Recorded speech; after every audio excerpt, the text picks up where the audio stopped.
Okay, George, since I'm not coming up this week, I do want to get into tabs or beginning off-leash work. Way back in the day, all trainers used what we called tabs on our leads, and we would hook our regular leash in, and we would have something hanging. Then as we started to work off-leash with the dog, we could always take the leash off and we could reach back and have this tab to pull the dog. What happened, though, is too many people were reaching back every time you reach for it to make a correction. Dogs got smart and started jumping out of our way. Okay, so that wasn't the most effective thing. They did come up with, tabs a little fancier that could hook on, a little bit longer, and J&J have one that hooks on leather, again, something that hung from the dog's neck and you could reach back and get to give them a pop up, but dogs started jumping out of the way. So then some of the trainers came up with an idea of a slip lead, and they said, okay, let's just get something that slips into the collar and sits in, okay?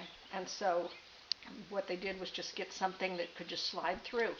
And so we would start heeling and heel around with the dog, work the dog, work the dog, and then as the dog was with us, we would simply start dropping this, and the last part of the exercise, they would be off leash. We just worked it off of them.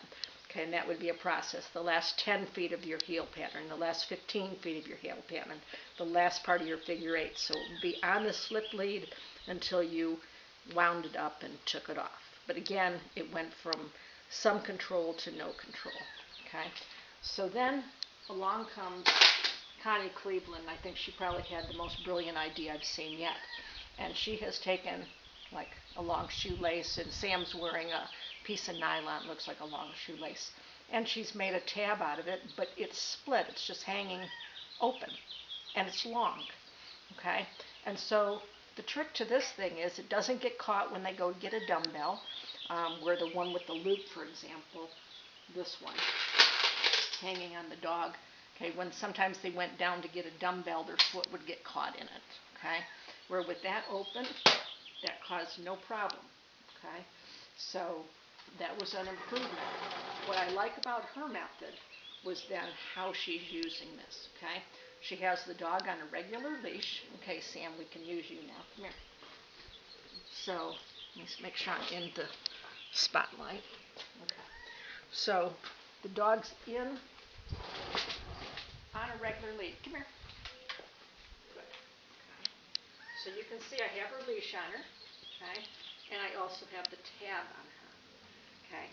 So instead of just taking this leash off, what we do is begin to train the dog by doing a combination. So here we are heeling. Come here. Good. She's heeling.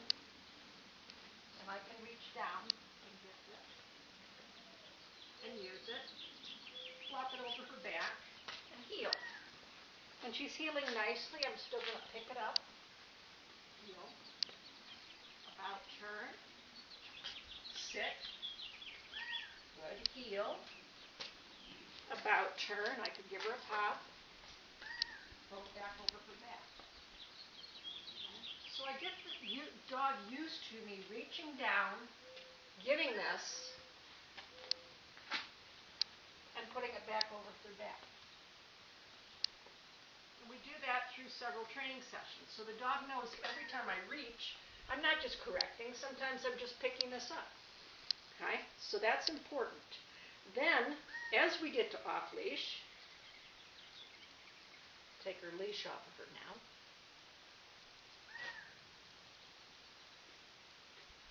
Leash is gone. I have the ability to say heel, about turn, she's right with me. About turn, give her a little pop, throw it over her back. About turn. Good. Reach down, get it. About turn, give her a pop. About turn, give her a pop. No pop because it's off, but she's right with me there, okay? And sit. Good job. So that's the glory of this tab. It's just an extended lead, if you will. The dog's used to me reaching down all the time, and I do work it with my leash on quite a bit. Okay, so one more time, heel. Okay.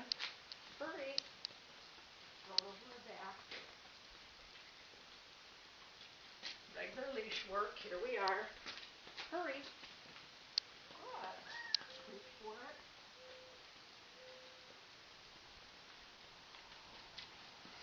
She started to go wide, let's say. I have that. Get her back up with me. And again, over her back.